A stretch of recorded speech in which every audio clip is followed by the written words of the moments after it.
Have you ever woken up from a dream and felt like it meant something, not just random thoughts, not just leftover images from your day, but something deeper, symbolic, urgent, alive? Carl Jung believed dreams are not meaningless. They are messages, not from your conscious mind, but from the unconscious, the part of you that sees what you can't, that knows what you won't admit, that remembers what you've forgotten. And when you sleep, it speaks, not in words, but in symbols, in archetypes, in stories that feel strange but familiar. You're not just dreaming, you're being shown something. Jung called dreams the royal road to the unconscious.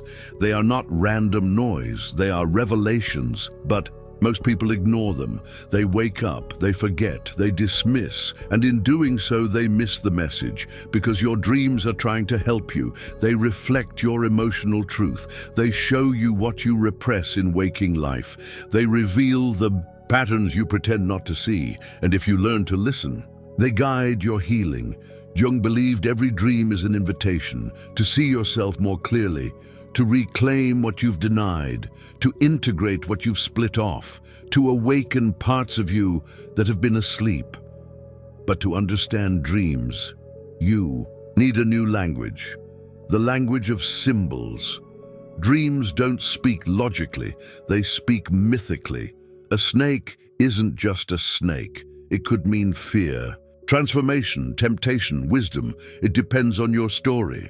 A falling elevator isn't just about heights. It could symbolize losing control, descending into shadow, or facing buried trauma. A stranger in your dream, they might be a part of you. An archetype you haven't integrated yet. That's the key. Every person, every place, every object in a dream is part of you. The house is your psyche. The car is your direction in life. The storm is your emotional chaos. The child is your inner innocence. The attacker is your repressed anger. It's not about fantasy, it's about integration. Jung said, the dream is a self-portrait of the unconscious in symbolic form. And when you decode it, you meet yourself. But decoding takes time, it takes attention, it takes willingness to feel, not just analyze. That's why Jung kept a dream journal his entire life. He recorded, reflected, returned to old dreams with new eyes. He taught that dreams don't just solve problems. They reveal soul. They show you who you're becoming, who you're resisting, who you've forgotten, and they do it gently and through image, emotion, metaphor. But what if your dreams are nightmares?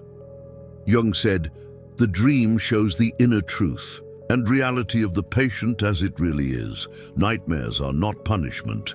They're pressure, emotional tension that needs release. They are the psyche's cry for attention. If you keep dreaming about being chased, ask, what am I running from in my waking life? If you dream of falling, ask, where in life do I feel unsupported? If you're always lost, where have you lost your inner compass? These aren't coincidences, they're clues. Clues to what your conscious mind isn't ready to face, but your soul is tired of carrying.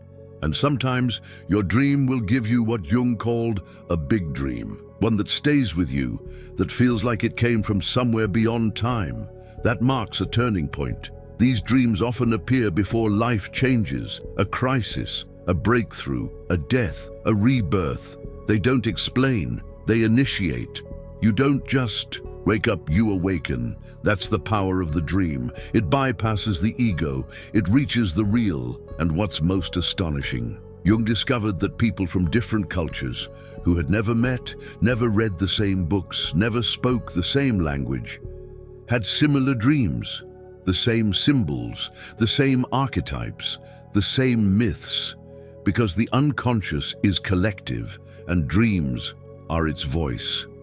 So when you dream, you're not just accessing your mind, you're connecting to humanity, to wisdom passed down in silence, to truths your ancestors carried, to the inner map of the human soul. And in a world that worships logic, dreams are your link to the forgotten. They Remind you, you are not just a name, you are not just a body. You are a living myth, a story unfolding, and your dreams are the script written in symbols. So what can you do? Start by remembering your dreams. Keep a notebook by your bed. Write the moment you wake. Even fragments matter, even emotions. Over time, a pattern will emerge, and that pattern will lead you inward. Don't rush to interpret. Sit with the images. Let them speak. Let them stir you. Let them challenge you. Ask, what is this trying to show me? What part of me is being expressed here? What am I not seeing in waking life? You'll be surprised what surfaces: old pain, hidden longing, forgotten joy, unlived. Potential dreams are a mirror, not of who you pretend to be, but of who you truly are. And when you honor them, you begin to heal in places no words can reach. Carl Jung believed that working with your dreams was not optional, it was essential. Because the dream doesn't just help you sleep, it helps you wake. So tonight, when you close your eyes, ask your soul to speak, and when you open them, write, because that dream might just change your life.